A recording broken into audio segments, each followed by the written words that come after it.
नमस्कार साथियों दोस्तों, मैं जुगल किशोर किराडू सर्वेश्वर ज्योति संस्थान के माध्यम से आपका हार्दिक अभिनंदन करता हूं।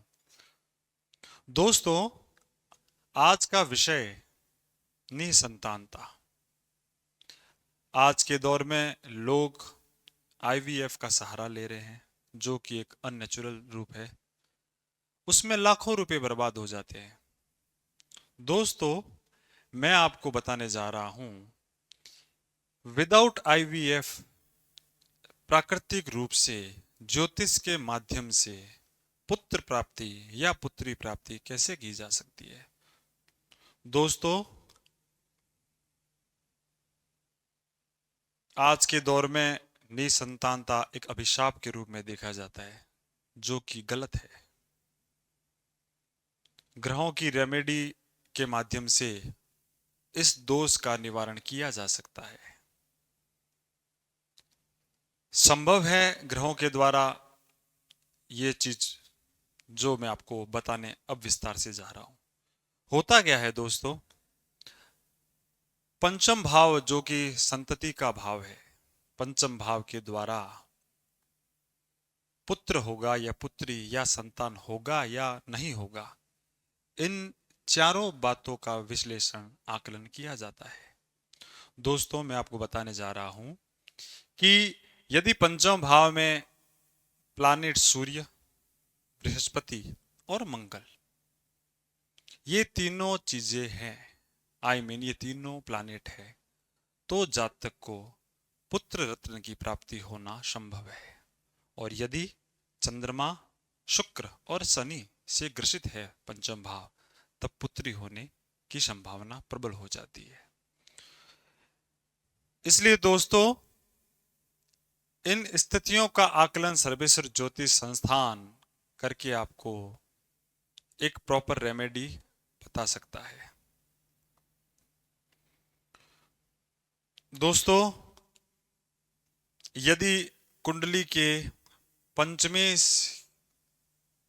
के भाव 6, 8, 12 में बैठ जाए तो वहां पंचम भाव दूषित हो जाएगा, वो भाव नीच हो जाएगा और आपको संतान उत्पत्ति में बाधक तत्व बन जाएंगे।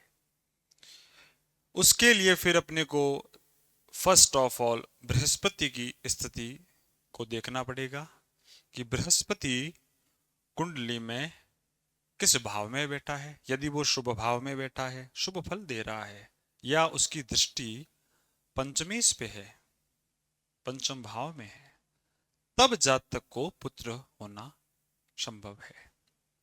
लेकिन लोग समझ नहीं पाते हैं, ग्रहों का आकलन नहीं करवाते हैं, तब उनको आईवीएफ टेस्ट ट्यूब बेबी का सहारा लेना पड़ता है। दोस्तों, मैं आपको बताने जा रहा हूं ज्योतिष के माध्यम से यह चीज कैसे संभव है। पंचम भाव के स्वामी यदि 6, 8, 12 में आकर बैठ जाए तो संतान उत्पत्ति में दिक्कत होती है। फॉर एग्जाम्पल, जैसे मंगल कर्क राशि में आकर बैठ जाए तो वह नीच के हो जाएंगे, तब संतान उत्पत्ति में दिक्कत होगी।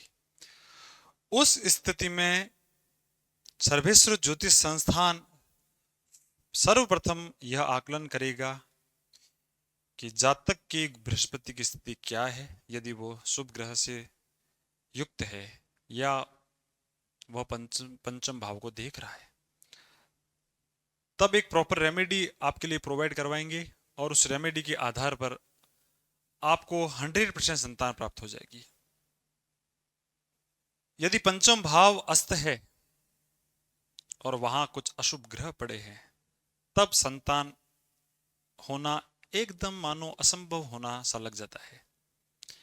यदि ऐसी भी परिस्थिति है, तब भी सर्वेश्वर ज्योतिष संस्थान आपके परिवार का पूर्ण रूप से सहयोग करेगा और आपको एक ऐसी प्रॉपर रेमेडी प्रोवाइड करवाई जाएगी जिसके माध्यम से आपको आईवीएफ की बिल्कुल भी जरूरत नहीं पड़ेगी।